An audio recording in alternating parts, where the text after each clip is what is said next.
Everybody, welcome back to another video. Hi, Mayam. Ngasi akhoi cheesecake semgani aduga kare. Cheesecake ga akhoi ngasi ramen challenge tawdori. Interesting part laktori. Spicy ramen challenge. Okay, adudi hana ingredients labor tha karse. Ayo ko delivery bhi raha.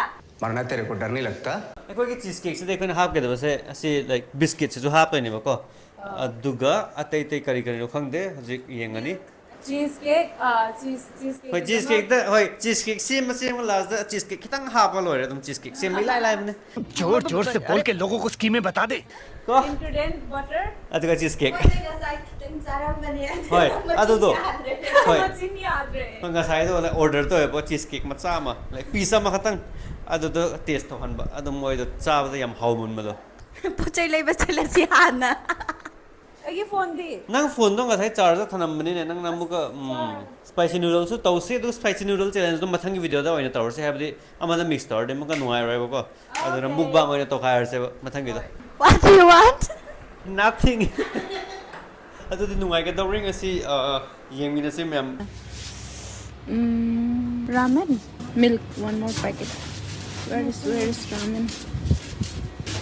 Wow. 3x spicy.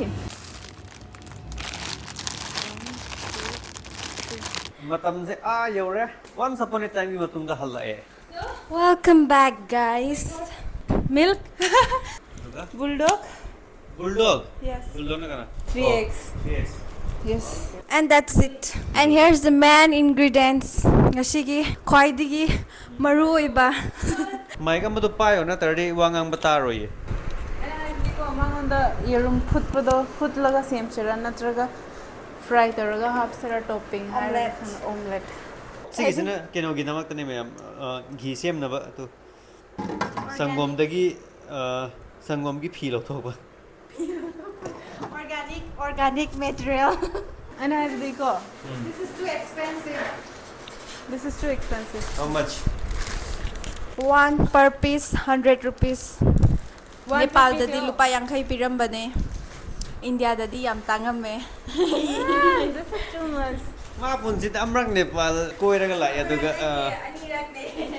ani ra koi raga la ya daga yam tang yam ko ngi ga wati to da bido ko Hawarasi. ngasigi reaction I have the Hana ha biscuit do grind taraga thamse. Ado inghan doine bako butter do melt tara hapuga inghan doine. Aduga matungdana akhoi matundana maningda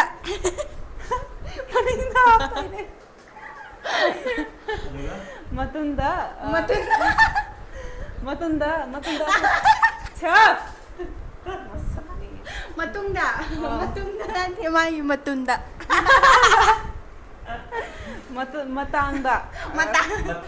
mathangda akhoi kino same doine milk do phataunen ta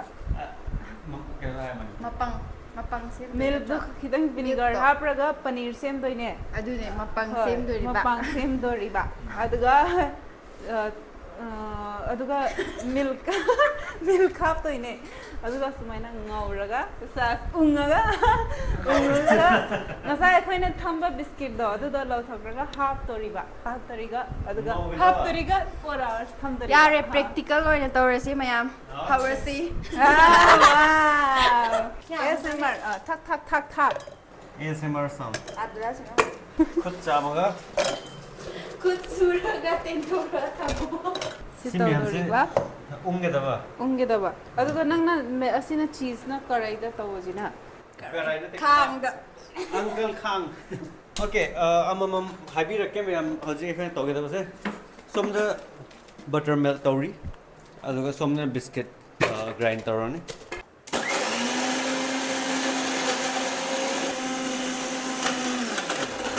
reaction. what is this cheese ado do ngai ko somena togedaba nate ising da boil tawraga tenkot da ha pa melt tawdaba same ba haitaba mi ngakta punlaga cheesecake same mi dawri Wow. somda grind tawa loire nice sina how ge do mala side ꯁꯨꯃꯥꯏꯅ ꯊꯝꯃꯣꯕꯀꯣ ꯁꯨꯃꯥꯏꯅ ꯇꯧꯔꯗꯤ ꯍꯧꯖꯤꯛ ꯍꯤꯠꯇꯨꯅ ꯑꯗꯨꯗꯣ ꯃꯦꯜ ꯇꯧꯗꯣꯏꯅꯦꯕ ꯑꯩꯁꯨ ꯍꯩꯕ ꯅꯠꯇꯦꯕ ꯑꯩꯅ ꯁꯨꯝ ꯍꯩꯖꯜꯂꯤꯅꯦ ꯀꯦꯔꯦ ꯑꯩꯁꯨ ꯍꯩꯕꯗꯤ ꯅꯠꯇꯦ ꯁꯨꯝ ꯍꯥꯏꯖꯟꯕꯅꯦ ꯇꯥꯔꯒ ꯂꯩꯔꯝꯃꯦ ꯁꯣꯝꯗ ꯅꯣꯏꯒꯤ ꯆꯤꯁꯁꯦ ꯃꯑꯣꯡ ꯇꯥꯗ꯭ꯔꯦꯕꯀꯣ ꯑꯗꯨꯕꯨꯗꯨ ꯃꯦꯜ ꯑꯣꯏꯕꯗꯤ ꯍꯧꯔꯦꯕꯀꯣ ꯅꯥꯏꯁ ꯆꯨꯝꯗꯤ ꯆꯨꯝꯃꯝꯃꯤꯅꯦ ꯑꯩꯅ ꯍꯥꯏꯕꯁꯦ So what we will do is We will put homemade organic ghee. where's the ghee? Ghee. ꯑꯗꯨ ꯁꯦꯝꯒꯗꯕ ghee ꯑꯗꯨꯒ ꯘꯤ ꯑꯃꯨꯛꯀ ꯁꯦꯝꯒꯗꯕ ꯑꯩꯈꯣꯏꯒꯤꯁꯤꯅ ꯆꯤꯁ ꯀꯦꯛ ꯁꯦꯝꯒꯅꯤ ꯀꯦꯛꯀꯤ ꯊꯧꯔꯥꯡꯗꯣ ꯇꯣꯛꯑꯁꯤ ꯌꯥꯔꯦ ꯉꯝꯃꯔꯣꯏ ꯅꯪꯒꯤꯗꯣ ꯃꯩꯇꯩ ꯃꯔꯣꯟꯗ ꯑꯦꯛꯁꯄ꯭ꯂꯦꯟ ꯇꯧꯅꯦ ꯍꯧꯖꯤꯛ ꯀꯩꯅꯣ ꯇꯧꯒꯦꯗꯧꯗꯣ ꯁꯪꯒꯣꯝ ꯍꯥꯞꯄꯒ ꯀꯨꯀꯔꯗ ꯃꯤꯅꯤꯠ 15 ꯊꯝꯃꯅꯤ ꯑꯗꯩ ꯂꯧꯊꯣꯛꯑꯒ ꯆꯥꯔꯅꯤ ꯑꯗꯨꯅ ꯈ꯭ꯋꯥꯏꯗꯒꯤ ꯂꯥꯏꯕ ꯀꯦꯛ ꯃꯣꯏꯒꯤ ꯆꯤꯁ ꯀꯦꯛꯁꯦ ꯀꯔꯤ ꯀꯔꯤ ꯍꯥꯞꯄꯒ ꯁꯦꯝꯗꯣꯏꯅꯣ ꯈꯪꯗ꯭ꯔꯦ ꯑꯗꯨꯝ ꯑꯩꯈꯣꯏꯒꯤ ꯀꯦꯛꯇꯣꯀꯣ ꯉꯁꯥꯏꯒꯤ ꯆꯤꯁ ꯀꯦꯛꯇ ꯁꯦꯝꯃꯔꯣꯏ ꯉꯁꯤ ꯑꯇꯩꯒꯤ ꯆꯤꯁ ꯀꯦꯛ ꯑꯇꯩ ꯆꯤꯁ ꯀꯦꯛ ꯀꯨꯀꯔꯗ ꯀꯦꯛ ꯑꯣꯏꯅ ꯁꯦꯝꯗꯣꯏꯅꯦ ꯑꯗꯨ ꯆꯤꯁ ꯃꯊꯛꯇ ꯉꯁꯥꯏ ꯑꯩꯈꯣꯏꯅ ꯆꯥꯕꯗꯣ ꯑꯗꯨꯗ ꯁꯦꯝꯃꯔꯣꯏꯁꯦ ꯑꯣꯀꯦ ꯑꯣꯀꯦ ꯌꯥꯏ ꯑꯩꯒꯤ ꯑꯣꯔꯒꯥꯅꯤꯛ ꯁ꯭ꯇꯥꯏꯜꯗ ꯑꯣꯏꯅ ꯁꯦꯝꯃꯒꯦ ꯑꯣꯀꯦ ꯑꯩ ꯅꯣꯛꯅꯤꯡꯕ ꯅꯣꯛꯅꯤꯡꯕꯅ ꯂꯨ ꯀꯩꯅꯣ ꯅꯪ ꯇꯧꯔꯤꯗꯣ ꯍꯣꯝ ꯃꯦꯗ ꯆꯤꯁ ꯉꯁꯥꯏꯒꯤ ꯃꯦꯜ ꯇꯧꯕꯗ ꯈꯨꯠꯅ ꯐꯖꯅ ꯀꯩꯅꯣ ꯇꯧꯔꯤ ꯀꯔꯤꯒꯤꯗꯃꯛꯇꯅꯣ ꯑꯗꯨꯅ ꯁꯤ ꯍꯥꯞꯄꯗ ꯅꯞꯇꯅꯕ ꯑꯣ ꯑꯗꯨꯗꯤ ꯀꯩꯅꯣ ꯊꯥꯎ ꯇꯩꯕꯗꯁꯨ ꯌꯥꯕꯗꯣ ꯑꯗꯣ ꯑꯩ ꯆꯤꯁꯇꯨ ꯈꯔ ꯇꯦꯁ ꯂꯥꯛꯀꯅꯤꯗꯅ ꯑꯣꯀꯦ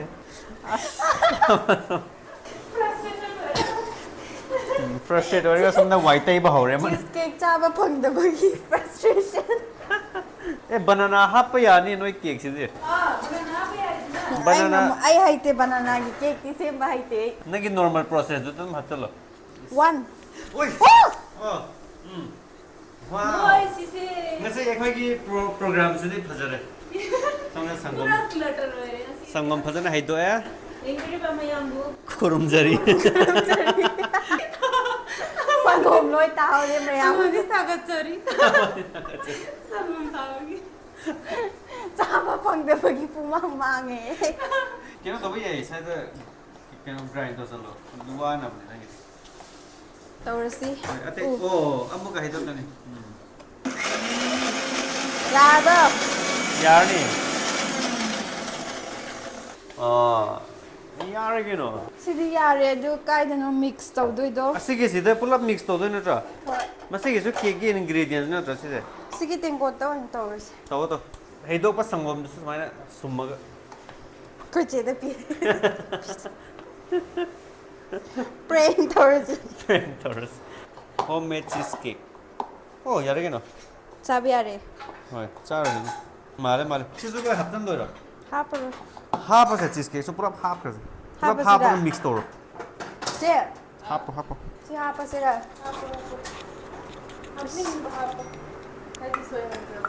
ꯑꯩꯗꯤ ꯁꯣꯏꯍꯟꯈ꯭ꯔꯕꯅꯤꯅ ꯁꯥꯏꯠ ꯂꯩꯔꯒꯦ ꯃꯌꯥꯝ ꯃꯥꯏ ꯋꯥꯈꯜꯗ ꯑꯗꯨ ꯂꯩꯔꯦ ꯃꯥꯒꯤꯗꯤ ꯎꯄꯥꯏ ꯂꯩꯇ꯭ꯔꯦ ꯃꯥ ꯍꯧꯖꯤꯛ ꯕꯨꯜꯗꯣꯛ ꯁꯦꯝꯕ ꯍꯧꯔꯅꯤ ꯑꯗꯨ ꯃꯌꯥꯝ ꯌꯦꯡꯍꯧꯔꯣ ꯑꯁꯤꯒꯤꯁꯦ ꯏꯟꯒ꯭ꯔꯤꯗꯤꯌꯦꯟꯅꯤ ꯍꯣꯔꯦꯟ ꯆꯥꯕꯗ ꯍꯥꯎꯔꯝꯃꯗꯤ ꯃꯌꯥꯝꯁꯨ ꯇ꯭ꯔꯥꯏ ꯇꯧꯕ ꯌꯥꯔꯅꯤ ꯍꯣꯏ ꯇ꯭ꯔꯥꯏ ꯇꯧꯕ ꯌꯥꯅꯕ ꯅꯝꯕꯤꯔꯒꯦ ꯐꯖꯅ ꯁꯤꯕꯨ ꯀꯦꯛ ꯃꯥꯟꯕ꯭ꯔꯣ ꯅꯪꯅ ꯁꯦꯝꯃꯤꯅꯦ ꯀꯩꯅꯣ ꯀꯦꯛ ꯃꯥꯟꯕ꯭ꯔꯣ ꯃꯥꯜꯂꯦ ꯊꯤ ꯍꯧꯖꯤꯛ ꯅꯦꯛꯁ ꯄ꯭ꯔꯣꯁꯦꯁ ꯇꯦꯡꯀꯣꯠꯁꯤꯗ ꯍꯥꯞꯇꯣꯏꯅꯦꯕꯀꯣ ꯑꯗꯨꯅ ꯑꯩꯈꯣꯏ ꯑꯆꯧꯕ ꯇꯦꯡꯀꯣꯠ ꯂꯩꯇꯕꯒꯤ ꯎꯄꯥꯏ ꯂꯩꯇꯕꯒꯤꯅꯦꯕ ꯑꯁꯤꯅ ꯑꯆꯧꯕ ꯇꯦꯡꯀꯣꯠ ꯂꯩꯔꯗꯤ ꯁꯤꯗꯤ ꯑꯃꯔꯛꯇ ꯍꯥꯞꯄꯗꯨꯅꯗꯤ ꯐꯗꯤ ꯐꯕꯅꯦ ꯌꯥꯔꯕꯣ ꯌꯥꯔꯅꯤ ꯁꯤ ꯒꯦꯁꯇ ꯍꯥꯞꯄꯒ ꯋꯥꯡꯃꯟꯗ꯭ꯔꯣ उल्टा बने ना उल्टा बाटी ꯍꯣꯏ ꯋꯥꯎ ꯋꯥꯎ ꯇꯦꯛꯅꯣꯂꯣꯖꯤ ꯀꯦꯛ ꯁꯦꯝꯕ ꯍꯩꯇ꯭ꯔꯁꯨ ꯃꯀꯣꯛꯇꯤ ꯂꯩꯔꯝꯕ ꯋꯥꯅꯤꯗ 7:43 7:43 for 30 minutes ꯑꯣꯀꯦ ꯃꯌꯥꯝ ꯌꯦꯡꯍꯧꯔꯣ ꯂꯣ ꯐ꯭ꯂꯦꯝ ꯇꯤꯡ ꯑꯣꯀꯦ ꯑꯗꯨꯗꯤ ꯁꯨꯃꯥꯏꯅ ꯉꯥꯏꯔꯁꯦ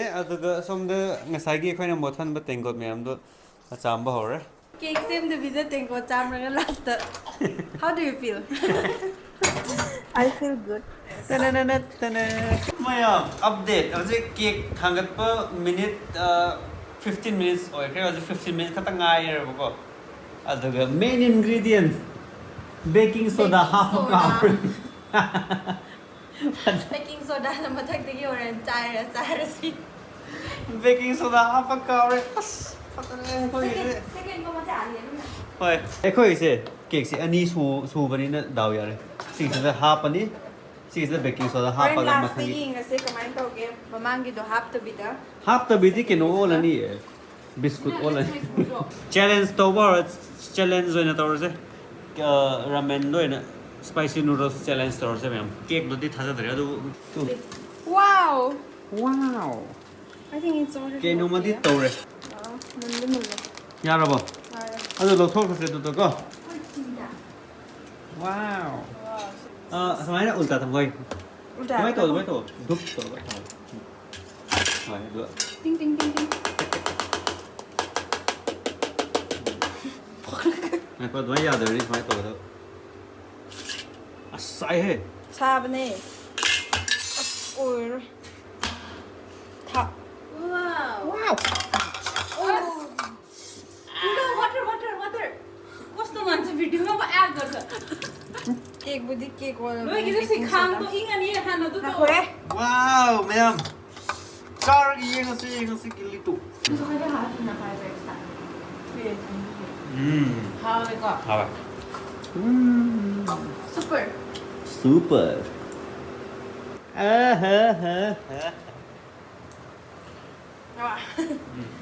केक वाले फसना हावे सुनले हापा हो रे ये रूम दिया हॉट सॉस हॉट सॉस की व्हाट हैपेंड क्या रे ओ कप बनेबा ओहो केनो तो इसिंग दा चामच होय नय तो बेस्ट आइडिया साब डेन्जर भाइ माथिबाट हाल्नु पर्ने होला हाप होला म हाप कितना मिक्स तोड़ दो दुनिया को बचाने के लिए सभी लोगों को एक साथ लाने के लिए Jessie James team loser team rocket team loser ಅದು ಚಾರ್ಸೆ चार्ज ओ ऑमलेट हजिक मथादೈ ऑमलेट हापनी सरी साइड अप अदुगा चार्ज से मैम ए माइलो थोके खरा ASMR साउंड होइना ऑलराइट अदुदि मैम अखोगी मुकबांग स्पाइसी चैलेंज हौरगे अद येंगसे कनाना क्याम चाबा ngамगनी हबदो सी मैम से साइड तोर नतरी उररोय कनाना क्याम चाबना ते side I want to lower. अप्ठ्यारो हुन्छ खानु ए आफ्टर वाइर side This is Hello. my share. नंगी शेयर दना इबानी गिसे को माइक के केनो तो बने शेयर तो बने को Hi. ओके स्पाइसी साइड थम्स वेट ओके खै त माइक से नंगा फल ले Yeah. सर यार नलाय थमदि सब चार ऑलराइट अदुदि साद यरुम लेरे अदुगा चाबा हरसे मैम Your share. सिना आइगी ओइरे let's go Wow. So ready या खोइ कोही हालिन्छ आफूको चारो कहीँ जाँदैन ए चाद्रे ना नंगम फ्रो let's start ma'am let's start है मोई चाबा होगे तो ready Because you have to take your own करेंगे हाय रे खंगदेबा कयाम जाँदैन अदुगी लिमिट कैपेसिटी होय पे गर्छन We give you thanks, Almighty God. Amen. All right, let's go. Go. Seems to be सानी मारे यरुम से इसमें थुगाएगा चाव सुमेन हापगा How is it? चाव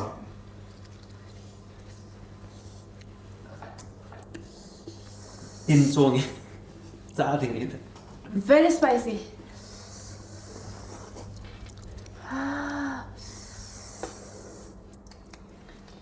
Let's go expression. first one to drink Coke will be out. Oh my. Okay. Okay. इसिंग दे हाय देखो इसिंग the main है Coke बुद्धि थक अहम इसिंग चाव में तो चाबा। इसिंग थक पर मीरो आउट ने मतलब कोक कंपटीशन लगी आउट Wow. थमोई लोई चाक पहोरे थमोई का हकचांग लोई चाक पहोरे सामन वगी नुंगाइरी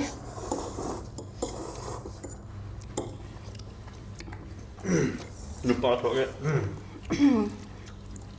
आई नुपी थोगे Piro.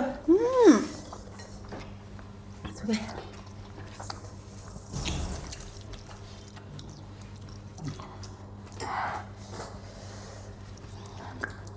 Wow.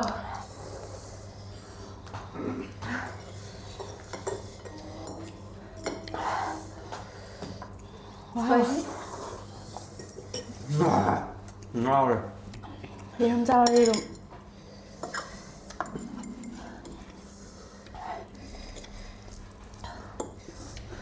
Tao mình mới cái tiệt cái không được. Cái này đi qua ngang bằng ngầm rồi. Khơi đi ngang bằng ngầm ra đây. Cậy nó gì?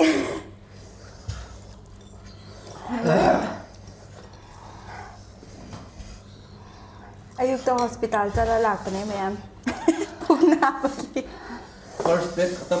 वाव वा seriously काही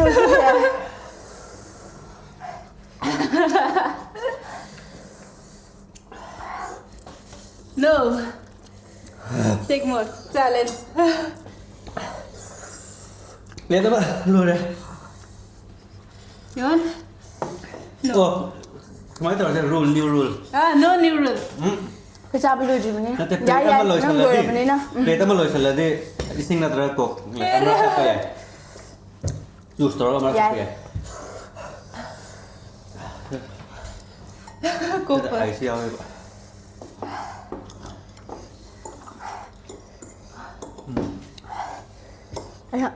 Anh cũng thắc nào ba phải dẫn cha cái chỗ này. Sao ra xí cha ra đây. It's too spicy. Pi tare, đâu cha. Pi nó tiêu mang này. Pi su tare, mình ngang nghe. Ăn rồi á? Okay. You can choose eating or cook. One step only. Tissue đi. Tissue option lấy ao giao. Cái nó option đấy ao đấy, nắp chưa là đi option đấy ao đấy rồi. Nó cô nó chỉ tính rồi. Ha. Nó chỉ tính rồi. Tao đi thắt tri. Nó sao ông last. Lên tissue bro gì nào? Hờ. Sắt sao nó lại sinh ra cái cột quen.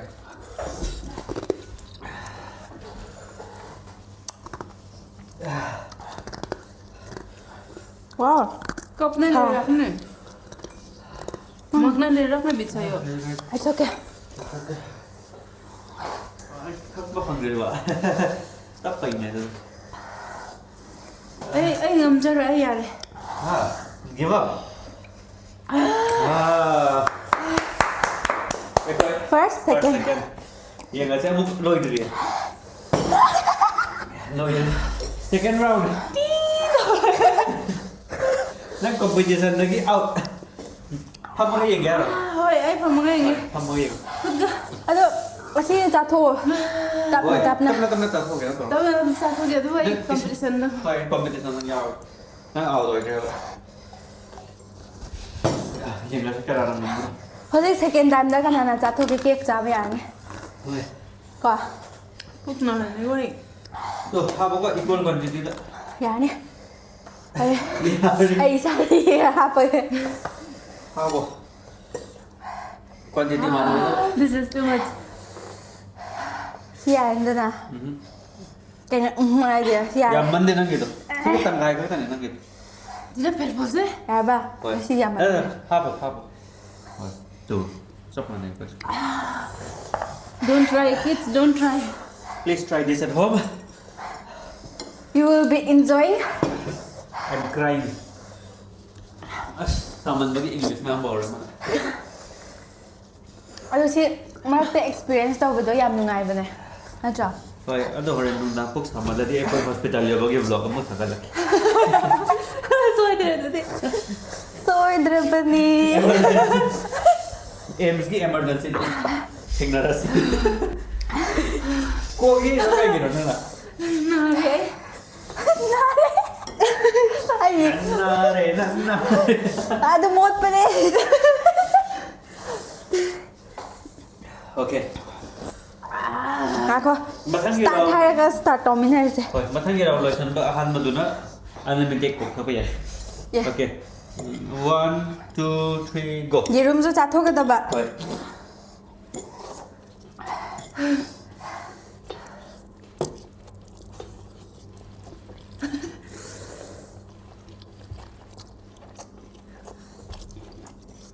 As!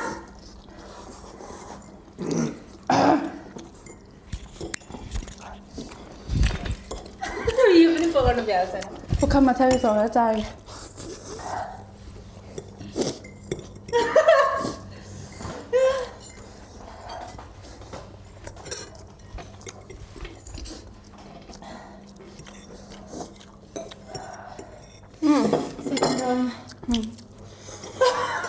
Mana lo ramen?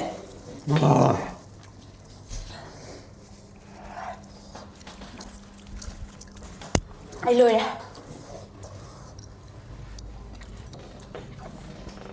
Ini second tare. Ay, nadra. Nang first tare. Oh. Oh, sige da.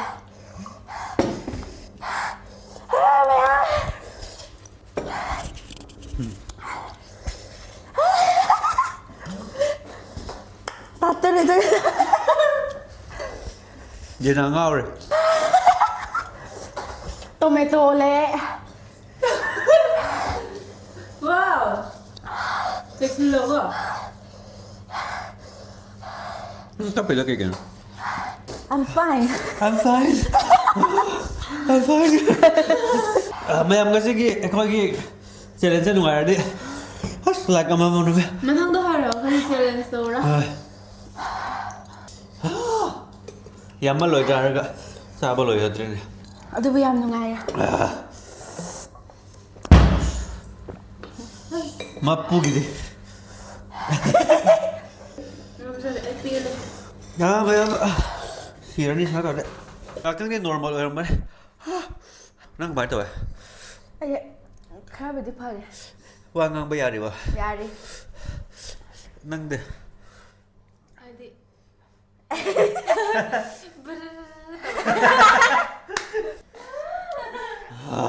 Exit button to ka.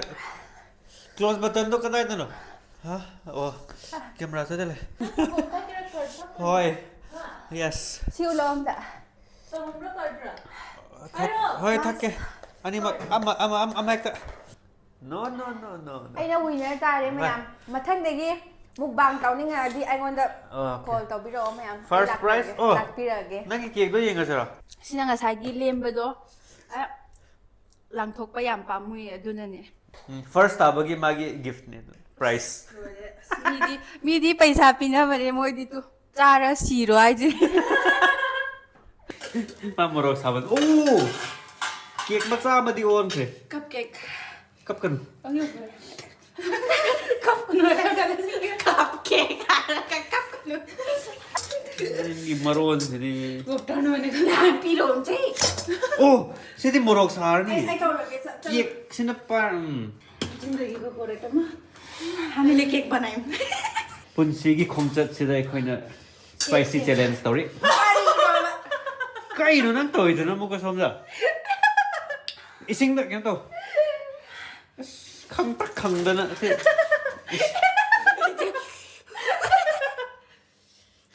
Som the cake से की तेंगो असाबन से थिएंगा मसिना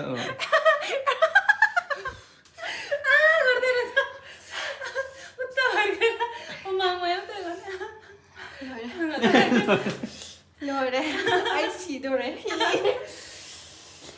हजिक नाग ले रहा ये कैसे सु यार क्या नोसे दे यार कोई केक सिंबल सुलो रे Baking soda hap to bigi. होय Isana all. हजिक दिस सिंबल हो रहा से द इंग ड्रिप हो थम्बनी दुका चार ने दुका मतलब वीडियो में मग टेक रहा से तिल तेरी माले बा मणिपुर ना Mathangda kay mukbang tawra o no mayam na comment da habiro. होय दुका मथक की वीडियो तो मुगा टेक रहा से तिल तेरी माले बा मणिपुर ना यार फॉर रे